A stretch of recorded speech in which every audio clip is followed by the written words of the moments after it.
Colossians Chapter 2 warns believers to remain firmly rooted in Christ alone, rejecting human traditions and false philosophies that undermine his complete authority and sufficiency. Colossians Chapter 2, King James Bible.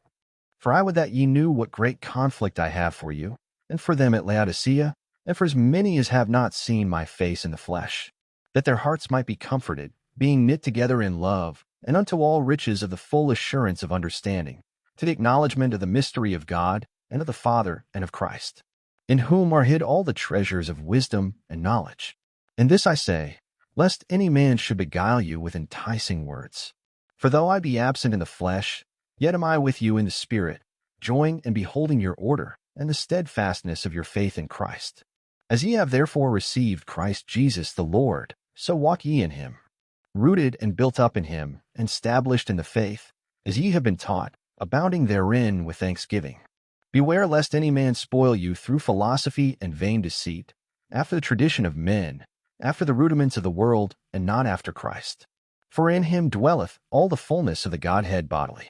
And ye are complete in him, which is the head of all principality and power, in whom also ye are circumcised with the circumcision made without hands, in putting off the body of the sins of the flesh by the circumcision of Christ, buried with him in baptism, wherein also ye are risen with him through the faith of the operation of God, who hath raised him from the dead.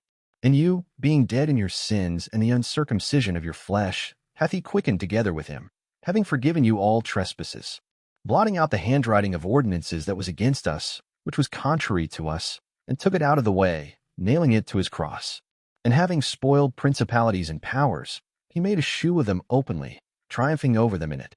Let no man therefore judge you in meat or in drink, or in respect of holy day, or the new moon, or the Sabbath days, which are a shadow of things to come, but the body is of Christ.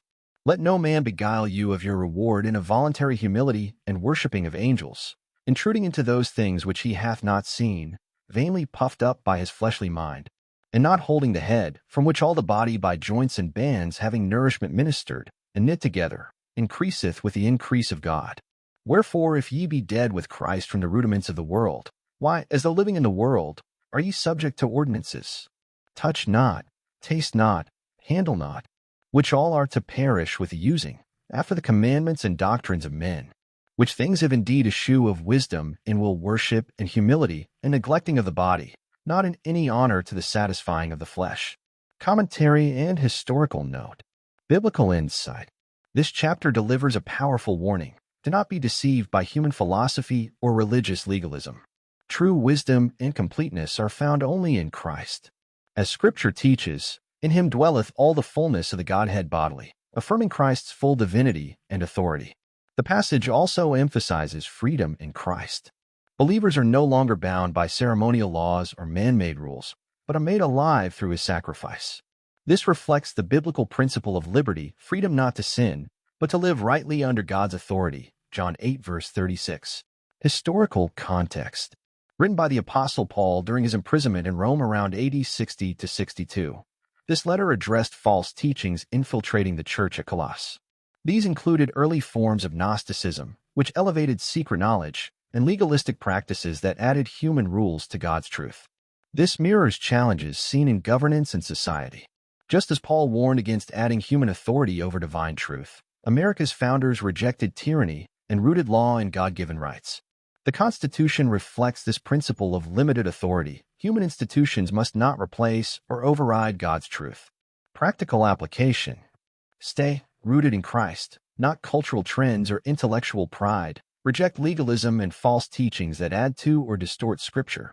Live in the freedom Christ provides, guided by truth and righteousness. When individuals and nations drift from truth, confusion and bondage follow. But when Christ remains central, there is clarity, order, and true liberty.